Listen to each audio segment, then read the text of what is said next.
So what you guys just saw was an homage / spec ad for my little Sony Handycam that, my family used for a very long time. It has such an unique image, but I think what was interesting for me while using this camcorder to make that spec ad, a little portion within the spec ad, was just how precisely you have to nail the exposure. The DCR-SR68 have not, a full frame sensor, not a Super 35 sensor. Definitely not even a 1-inch sensor. It has a 1/8 inch CCD sensor. I know a lot of people are gonna say, "Oh my God, CCD, magical colors, digicam love, OMG."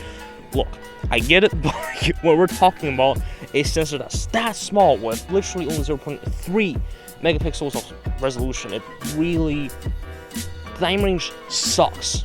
In video mode and in photo mode, it just sucks. Like, I'm guessing it's about 5-6 stops. It really, your smartphone can do much better these days. And the noise is terrible.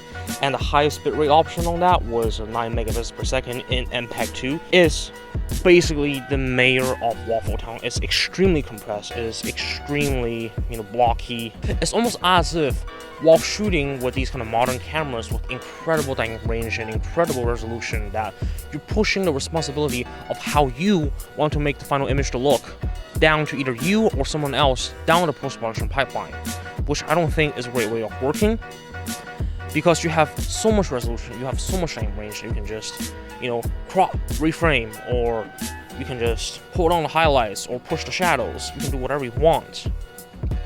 But with a camcorder like this, it is so limiting to the point that you have to make that aesthetical decision as to how you want the final image to look.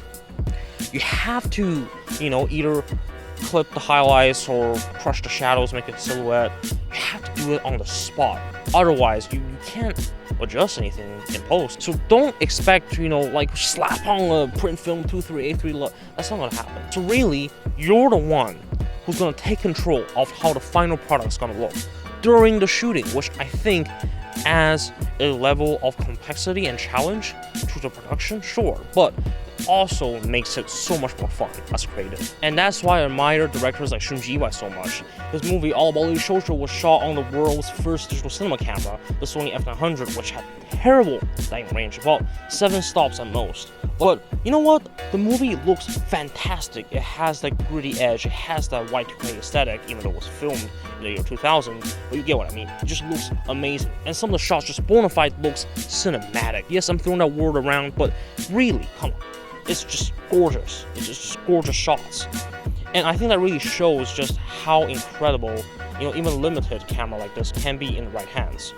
So yeah, shoot with whatever you have.